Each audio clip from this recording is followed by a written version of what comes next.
Did black people outnumber whites in Europe? What does the U.S. National Archives, the official records of the United States government, show? In the year 1751, in an observation in a visitation of Europe by Benjamin Franklin. We see on the Founders Online section of the National Archives, what is the National Archives Records Administration? The National Archives and Records Administration, the NARA, is the nation's record keeper of all documents and materials created in the course of business conducted by the United States federal government. Only 1 to 3%, repeat, only 1 to 3% are so important for legal or historic reasons that they are kept by us forever.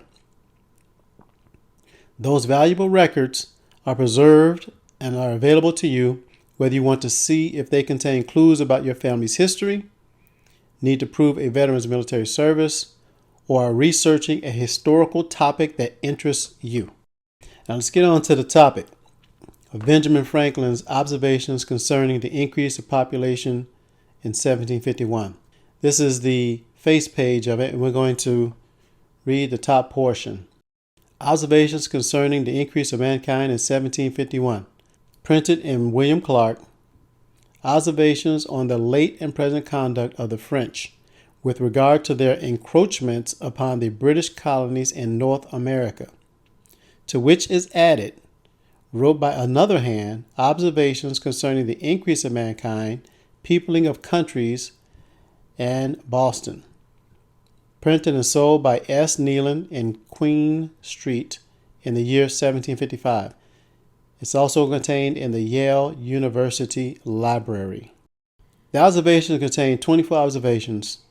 The observation that we're concerned with is observation number 24, but we're going to read the bottom paragraph of observation number 23, and it reads, "And since detachments of English from Britain sent to America will have their places at home so soon supplied and increased so largely here, why should the Palatine Boers be suffered to swarm into our settlements, and by herding together establish their language and manners to the exclusion of ours?"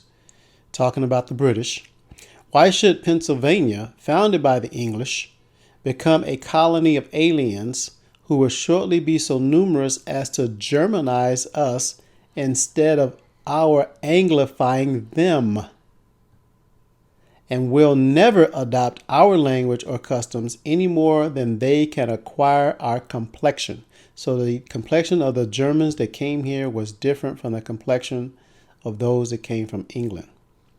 Now let's get on to the point of observation number 24, which leads me to add one remark, that the number of purely white people in the world is proportionally very small. All Africa is black or tawny, and we're going to look at what tawny color looks like in a minute. Asia chiefly tawny. America, exclusive of the newcomers, wholly so. America was wholly tawny. And in Europe, the Spaniards, Italians, French, Russians, and Swedes are generally of what we call a swarthy, that also means dark complexion,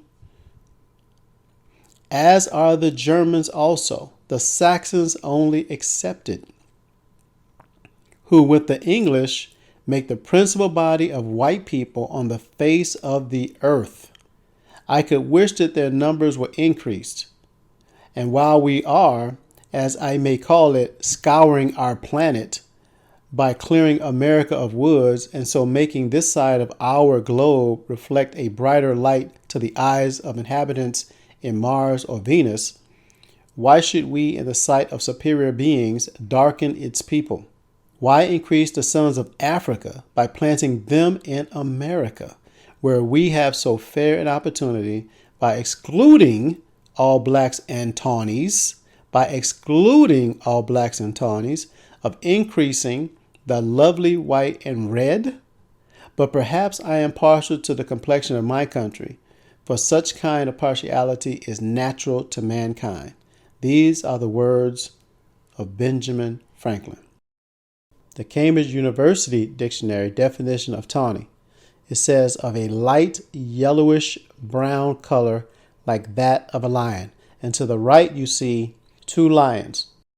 You see the one on the left is tawny. The one on the right is not tawny. And at the bottom left you see shades of tawny in color from lighter to darker. And another example of the tawny color palette.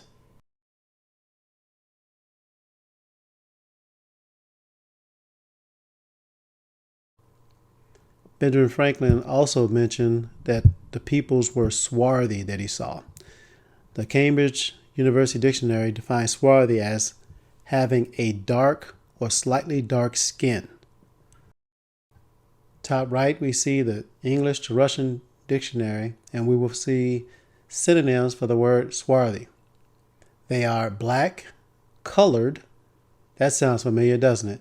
Dusky, mulatto, that sounds familiar, tanned, and tawny. Now the antonyms, the things that are opposite of swarthy, are fair, which is what Europeans usually call themselves, fair skin, right? Or no melanin, pale, without color, translucent, light, light-skinned, pale, white, or whitish. And at the bottom, I found this in looking up the color tawny, and I saw that you often hear Europeans saying that the one the world ancient called Jesus Christ was olive-skinned. Well, we know the color of olives is brown, black, and green.